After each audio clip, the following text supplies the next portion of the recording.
Now the test will begin. You should answer the questions as you listen, as you will not hear the recording a second time.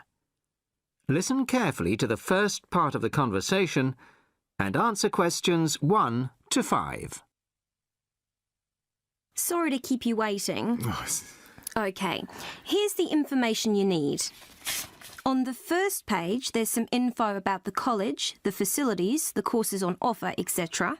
Then, on these blue pages here, there's an outline of the social activities. You see there, OK? Yes. Now, this part of the booklet here, the yellow pages, that's the main program starting at 9 a.m. tomorrow. 9 a.m., OK. So all the new students will be gathering in Herville Hall at 9 o'clock. Sorry, where? Herville Hall. I'll spell it for you. It's Hervill, and then Hall for hall, of course. It's the big white building by the entrance. OK, I've seen it. Right. Anyway, you'll be in there for an hour. First, the Director of Studies will explain the various courses we offer and the requirements for them. Then for the second half hour, the social organiser will tell you more about the social program and Saturday excursions. Is that all clear? Yes, I think so. Then where do I go after that? Yes, OK. After the talks in the hall, there's a break. And then at 11:15, go to classroom 4 to have a placement test. 11:45. This placement test is to find my level in English? Exactly. Then, after the test, all the new students are invited to a special welcome lunch. In the cafeteria? No, not for the welcome lunch. It's in a restaurant near the school, an Indian restaurant. Oh, OK. I don't think I've ever tried Indian food. Do you like spicy food? Yes, I do. Then you'll love Indian. Before you hear the rest of the conversation, you have some time to look at questions 6 to 10.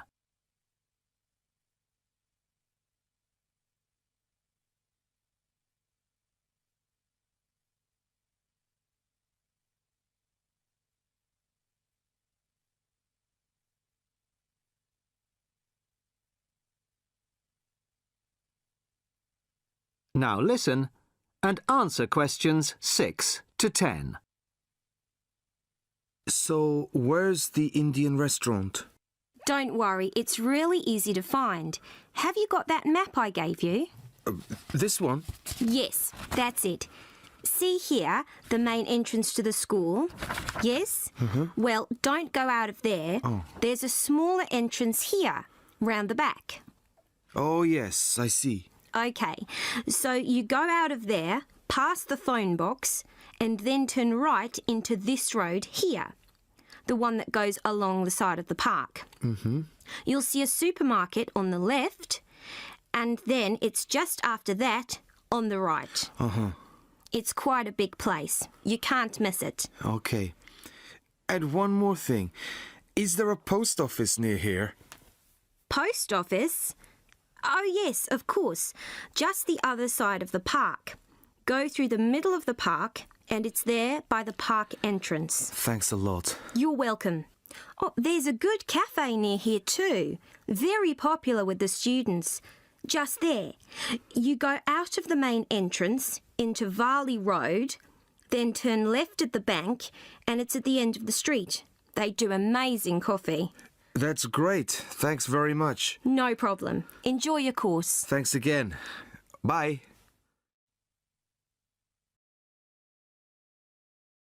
That is the end of part 1. You now have half a minute to check your answers.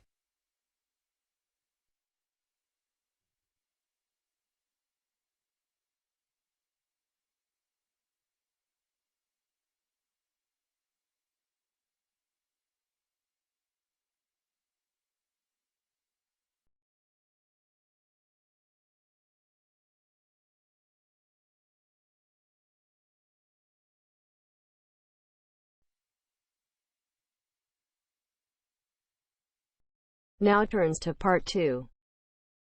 Part 2. You will hear a podcast on Canberra's theme park. Now you have some time to look at questions 11 to 16.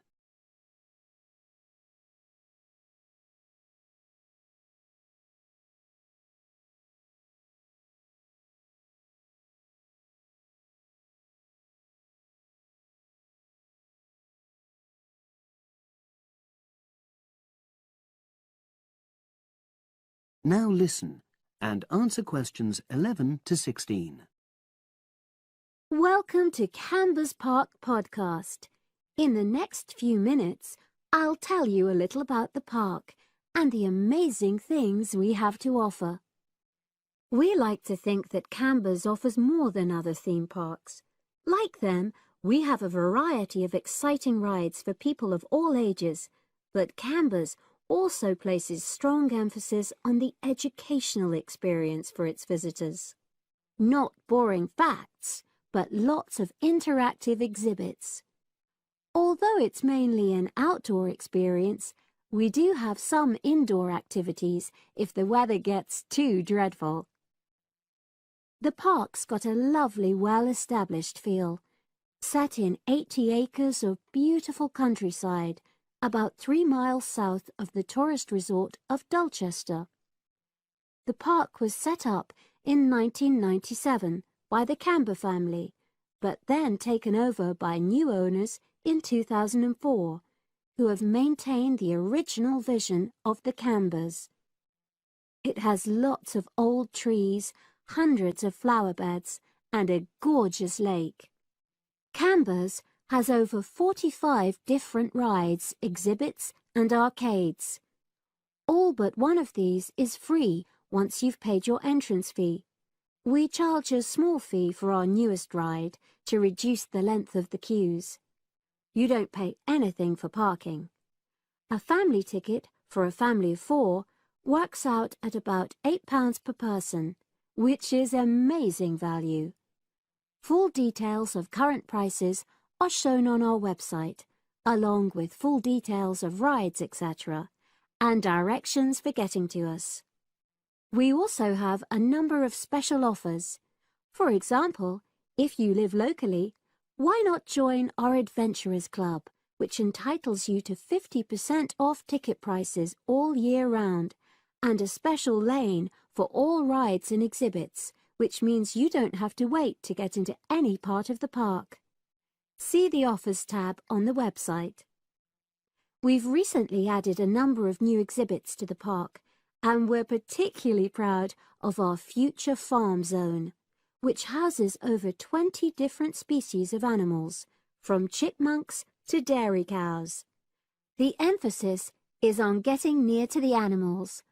All of them can be petted, and you can buy food for feeding the animals. Many of our younger visitors say that this is the high point of their visit. And speaking of food, don't let the animals have all the fun. We have a total of 7 different catering outlets on the site. We're open 10 to 5:30 all year round, and cold drinks and snacks can be bought at any time during opening hours. And hot food is available most of the day in the Hungry Horse Cafe from 11 until 5. Just half an hour before closing time. Now you have some time to look at questions 17 to 20.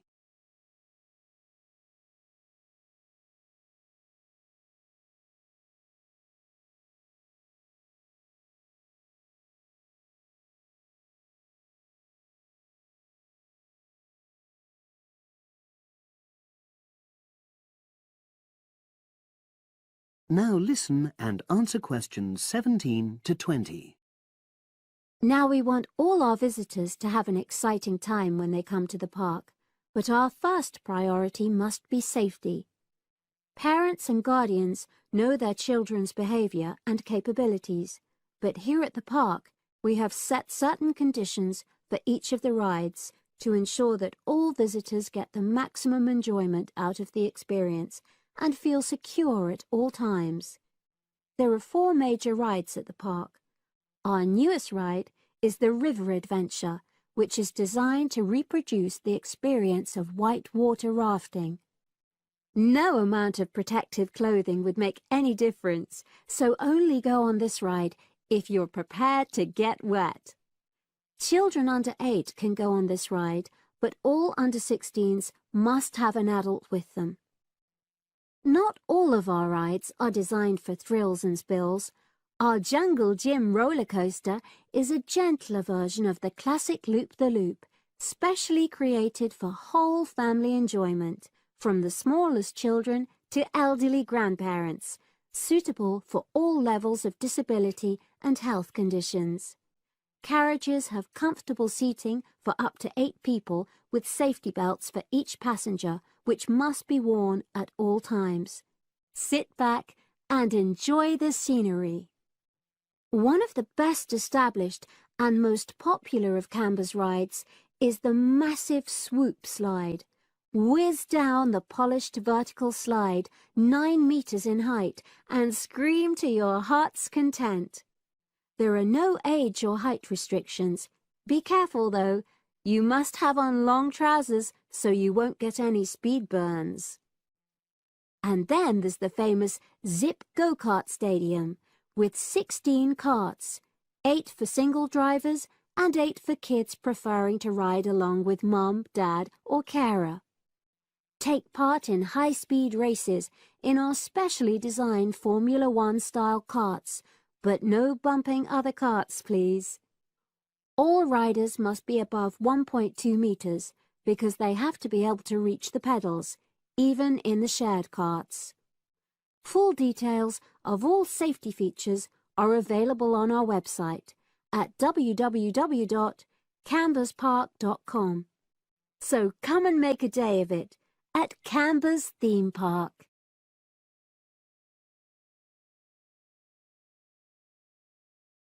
That is the end of part 2. You now have half a minute to check your answers.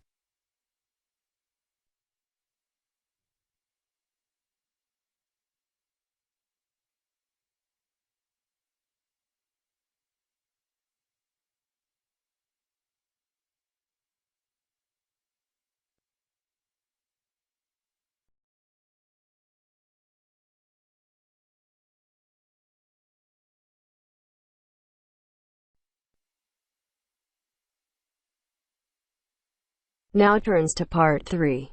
Part 3. You are going to hear a lecture about the Miners' Hotel. First, you have some time to look at questions 21 to 24.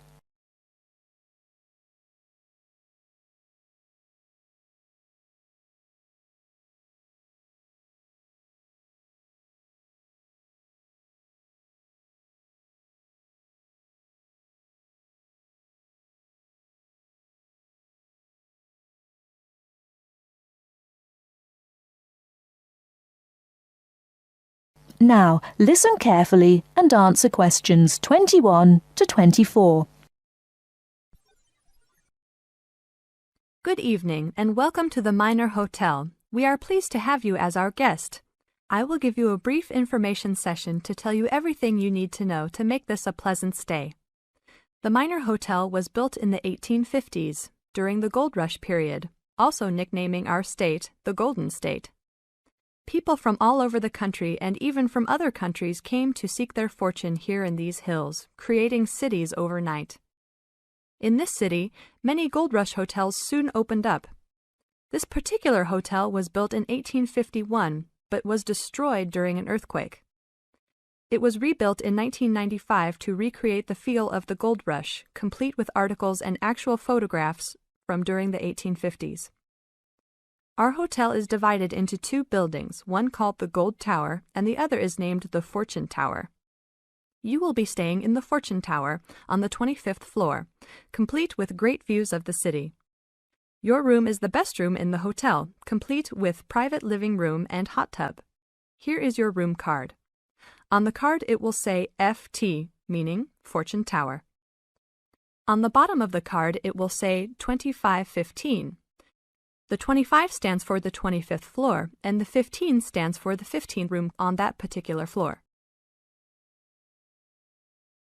Before you hear the rest of the talk, you have some time to look at questions 25 to 30.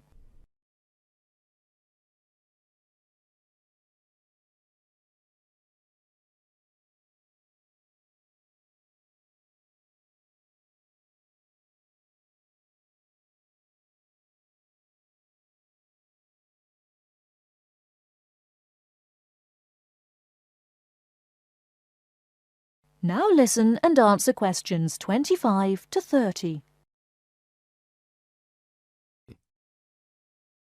There are emergency exits in both towers of the hotel. They are located on the south side, opposite the elevators.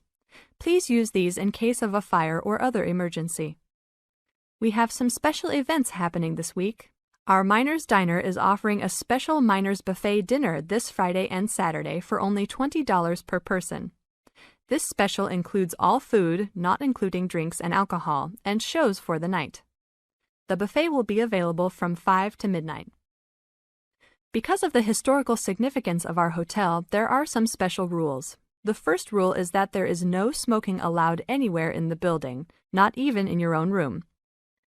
This is not only to ensure the safety and health of our guests, but also the furniture and pictures can be easily damaged by smoke and other harsh treatment. Please remember that there are items of furniture over 100 years old here, so respect the rules by not smoking. Secondly, please do not take pictures using a flash of any of the drawings and paintings in the rooms or hallways, as they are old and fragile. We are doing our best to preserve a national treasure, so please help us in doing so. Lastly, you will only have one set of towels and bed sheets per 3 days. This is to conserve the water supply, as there are frequent droughts this high up in the hills.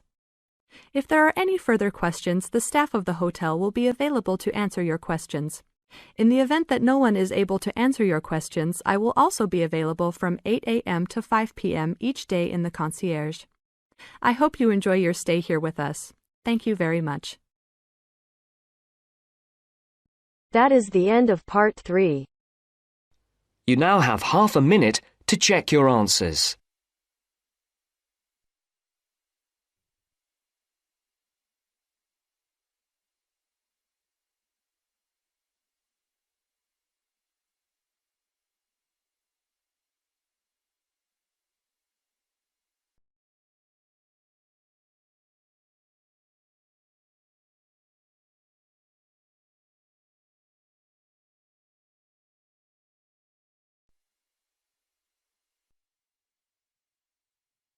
Now turns to part 4. Part 4. You will hear part of a lecture about a place called Coober, Pedy. Listen carefully and answer questions 31 to 36.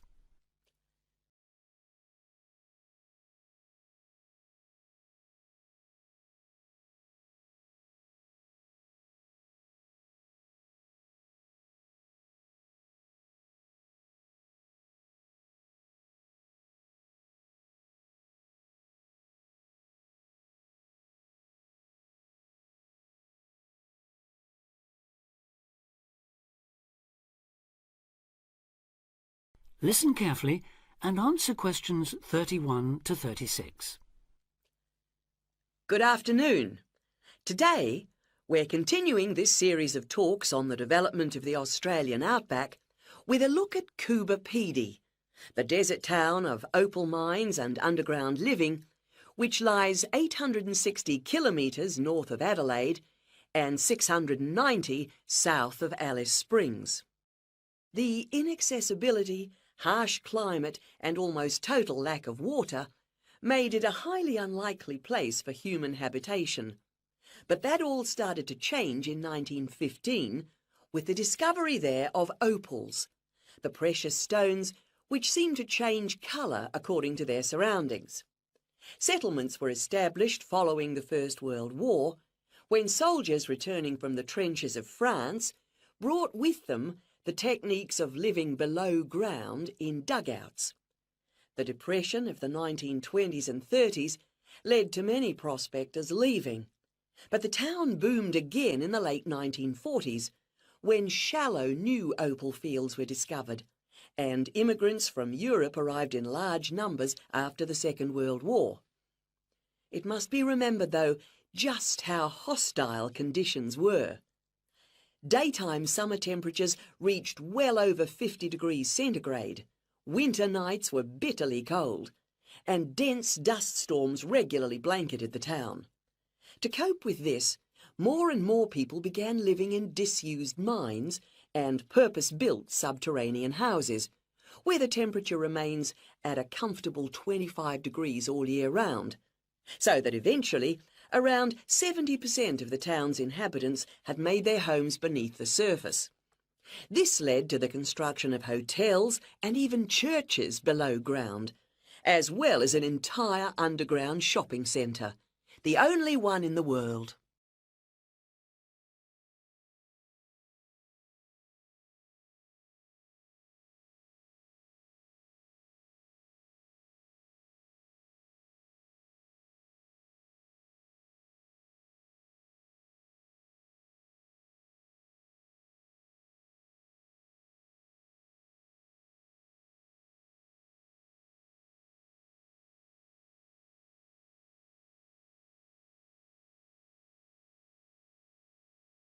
Now answer questions 37 to 40. Perhaps not surprisingly, this has now led to the emergence of a secondary industry, tourism. Increasing numbers of visitors come to see the tunnels and the caves with their ventilation shafts, the weird machines lying about in the town, and, just beyond it in the scorched red desert, the conical hills thrown up by the world's biggest opal mines. It's a logical stopping place for travellers too. The nearest town to Coober Pedy is Woomera, in the prohibited area once used for launching space rockets. But even that is an enormous distance away. Within the town itself, there are plenty of hotel rooms and a number of ethnic restaurants. Remember that Coober Pedy is one of the most multicultural places in Australia, with an estimated 45 nationalities represented, and its very own Opal Museum. A short distance from town, there's a section of the enormous barrier that runs thousands of kilometres across the country, the dingo fence, which is meant to keep these predatory wild dogs out of the sheep farming areas. Another attraction just outside town are the sets of various films made there, including Mad Max 3, as well as The Red Planet and Until the End of the World, names that reflect the harshness of the terrain and temperatures there. The name Coober Pedy, incidentally, comes from an Aboriginal expression meaning white man's hole in the ground. Next, I'd like to go on to talk about Broken Hill, another mining town, but one that